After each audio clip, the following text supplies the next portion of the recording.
morning, good afternoon or good evening at whatever time you are watching this video। तो आज मैं आपको बताने वाला हूँ कि जो भी आपके एग्ज़ाम्स हैं, सी एग्ज़ाम्स, उसमें जो आपको डेट दिन मिलता है, आप उसको कैसे अच्छे से यूज़ कर सकते हैं। ऐसे कुछ कॉमन पॉइंट्स हैं जो कि हर एग्ज़ाम में एप्लीकेबल होते हैं। तो चलिए शुरू करते हैं।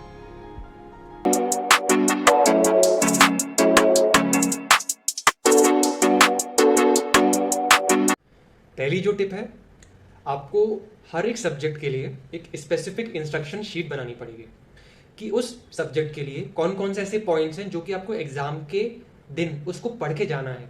अब वो कौन से इंस्ट्रक्शंस हैं, आप जब रिवीजन करते हैं अपने सब्जेक्ट के तो आपको कुछ पॉइंट समझ में आते हैं कि ये पॉइंट इंपॉर्टेंट है। फॉर एग्जाम्पल अकाउंट्स में वर्किंग नोट्स इंपॉर्टेंट है, तो आप उसको लिखिए कि आपको वर्किंग नोट्स बनाने पड़ेंगे।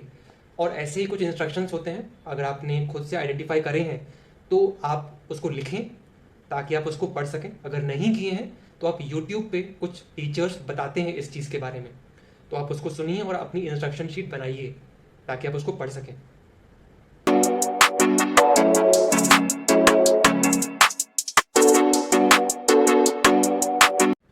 आपको एग्ज़ाम के 1-1.5 हफ्ते पहले अपना एक डिटेल्ड 1.5 डेज रिवीजन प्लान बनाना पड़ेगा, जिसमें आपने जितना भी सोचा है जिस भी सब्जेक्ट के बारे में कि आपको इतना रिवाइज करना है, उतना आप रिवाइज कैसे कर पाओगे, आपको एक डिटेल्ड पेपर पे लिखना पड़ेगा। हर एक मिनट का हिसाब लिखना पड़ेगा कि किस समय पे आपको क्या चीज़ करनी पड़ेगी।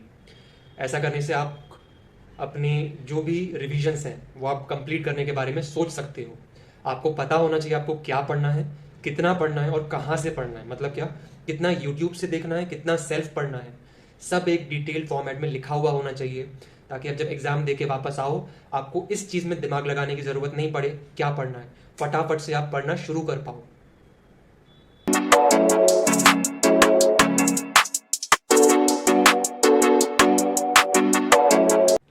अगर आपको डर लग रहा है किसी भी एग्जाम्स के पहले या हर एक एग्जाम के पहले, आपको अपना एक गाना आइडेंटिफाई करना पड़ेगा जिससे आपको हिम्मत मिले।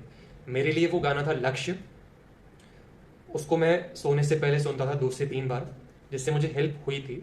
पर एग्जाम के पहले स्ट्रेस को कम करने के लिए मैं आसमां को छू के देने वाला एक गाना है जो कि हनुमान के ऊपर है, मैं उसको सुनता था। उससे मुझे बहुत रिलैक्समेंट मिलता था और मैं कामली पेपर लिख पाता था।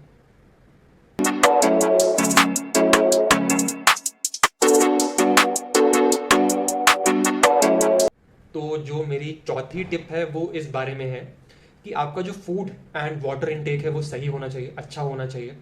फूड आप ज़्यादा हैवी मत कंज्यूम करें, लाइट खाएं, घर का बना खाना खाएं, सिंपल फूड खाएं। पानी के मामले में अच्छा पानी पिएं, 2 से 3 लीटर तक पानी पिएं, आपके एनर्जी लेवल मेंटेन रहेंगे। आप कॉफ़ी का यूज़ कर सकते हैं, ध्यान रखें उसमें शक्कर कम हो। कॉफ़ी आप पिए, उससे आपको एनर्जी मिले, मेंटेन रहे लेवल्स आपके।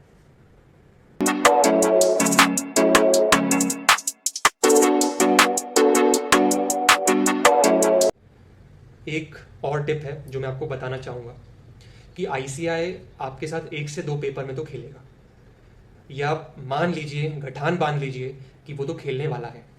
आपको इतना पता होना चाहिए, और ये फैक्ट भी है, कि जो सबसे टफ पेपर है उसमें रिलेटिवली कम बच्चे फेल होते हैं, और जो उसके बाद वाला पेपर है उसमें रिलेटिवली ज़्यादा बच्चे फेल होते हैं। क्यों? लोग पेपर देने ही नहीं जाते, वो अपना रिजल्ट तय करके बैठ जाते हैं। ऐसा मत करिएगा। जब भी टफ पेपर है समझ जाना कि वही एक सेग्रीगेटिंग पेपर है जो आपका रिजल्ट तय करेगा।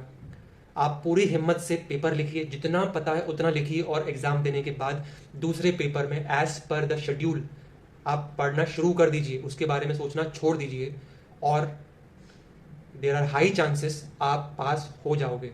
आप खुद पे विश्वास रखो।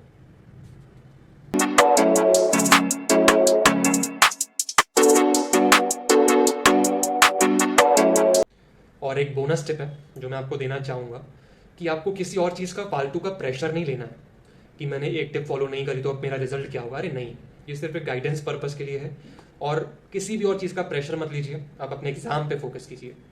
एंड आखिर में मैं यही कहना चाहूँगा, all the best for your exams and फोड़ के आना। Thank you.